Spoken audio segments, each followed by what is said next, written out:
கட்டாய கல்வி உரிமைச் சட்டத்தின் கீழ் 2025-26 கல்வி ஆண்டிற்கான மாணவர் சேர்க்கை தொடக்கம். அக்டோபர் 6ஆம் தேதி முதல் விண்ணப்பிக்கலாம் என தமிழ்நாடு அரசு தகவல். விவசாயிகளிடமிருந்து தாமதமின்றி நெல் கொள்முதல் செய்யப்பட வேண்டும். அதிகாரிகளுக்கு முதலமைச்சர் மு க ஸ்டாலின் அறிவுறுத்தல்.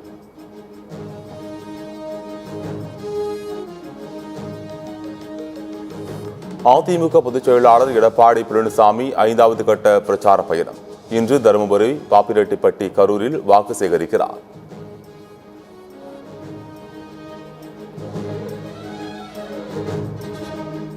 பாஜகவின் ஊதுகுழலாக மாறி விஸ்வகர்மா திட்டத்தை ஆதரித்து பேசி வருபவர் ஆளுநர் ரவி.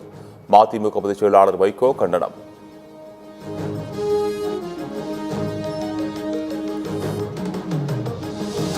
காமராஜரின் நேர்மையும் சமூக நீதிக்கான பணிகளும் நம்மை ஊக்குவிக்கின்றன.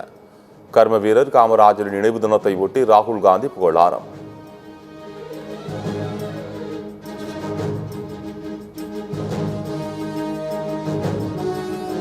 கரூர் உயிரிழப்புகள் தொடர்பாக விஜய் மனதில் வலியோ காயமோ இல்லை. கரூர் சம்பவத்திற்கு தானும் ஒரு காரணம் என்பதை உணராமல் விஜய் பேசியுள்ளதாகவும் சீமான் விமர்சனம்.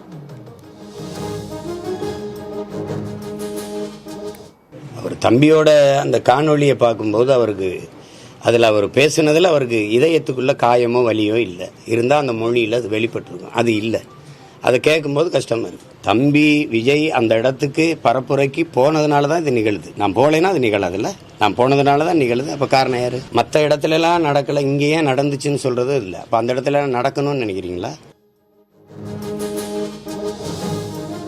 92,000 டவர் பிஎஸ்என்எலுக்காக பிரதமர் அறிவித்துள்ளார். மதுரையில் ஒரு டவர் கூட ஒதுக்கப்படவில்லை என எம்பி சச்சிதானந்தம் குற்றச்சாட்டு. இதிலும் தமிழ்நாடு புறக்கணிக்கப்படுகிறதா என கேள்வி.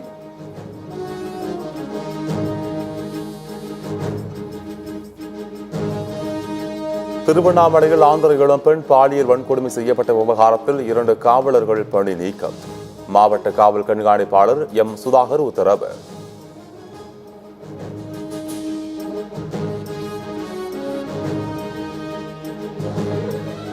புதுச்சேரியில் மாமூல் கேட்டு கொடுக்காததால் பேக்கரியை அடித்து நொறுக்கிய ரவுடிகள். சிசிடிவி காட்சிகளின் அடிப்படையில் போலீசார் விசாரணை.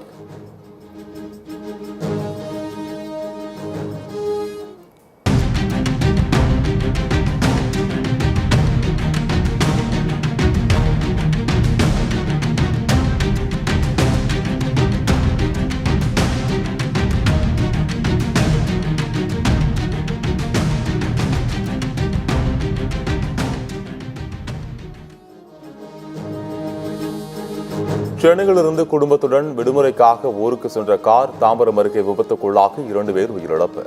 4 பேர் படுகாயங்களுடன் மருத்துவமனையில் அனுமதி. திருவள்ளூர் அருகே ஊதுபத்தி தொழிற்சாலையில் தீ விபத்து. போராடி தீயை அணைத்த தீயணைப்பு வீரர்கள்.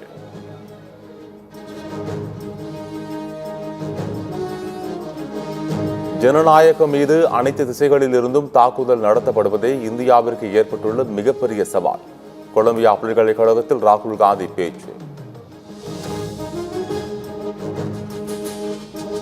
பாகிஸ்தான் ஆக்கிரமிப்பு காஷ்மீரில் பாகிஸ்தான் அரசுக்கு எதிராக 5வது நாளாக போராட்டம். பாகிஸ்தான் ராணுவத்தினர் நடத்திய துப்பாக்கிச் சூட்டில் 12 பேர் உயிரிழப்பு.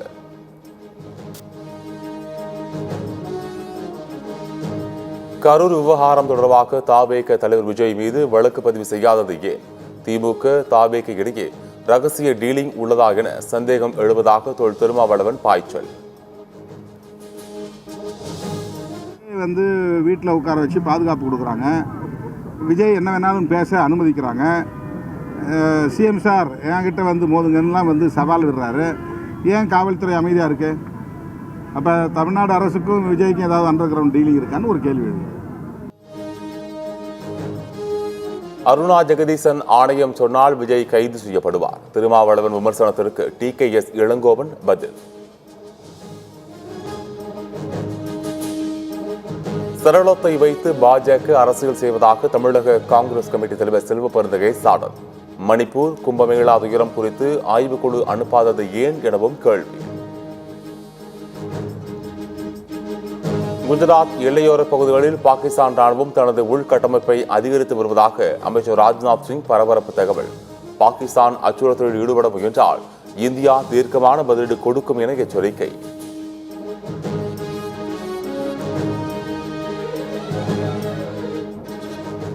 எத்தியோப்பியாவில் கட்டுமான பணி நடந்து வந்த தேவாலயத்தில் கட்டிடம் இடிந்து விழுந்ததில் 36 பேர் உயிரிழப்பு.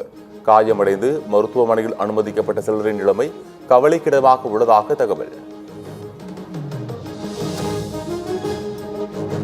கடல் வழியாக காசாவிற்கு நிவாரணப் பொருட்கள் கொண்டு சென்ற கிரேட்டா தென்பர்க் தடுத்து நிறுத்தம், நிவாரணப் பொருட்கள் பறிமுதல். கிரேட்டா தென்பர்க் மற்றும் குழுவினர் விரைவில் திருப்பி அனுப்பப்படுவார்கள் என இஸ்ரேல் தகவல். இந்தியாவுக்கு எதிரான டெஸ்ட் போட்டியின் முதல் இன்னிங்ஸில் மேற்கிந்திய தீவுகள் அணி 162 ரன்களுக்கு ஆட்டமிழப்பு. இந்தியா தனது முதல் இன்னிங்ஸில் இதான ஆட்டம். யசஸ்வி ஜெய்ஸ்வால், KL ராகுல் சிறப்பான துவக்கம்.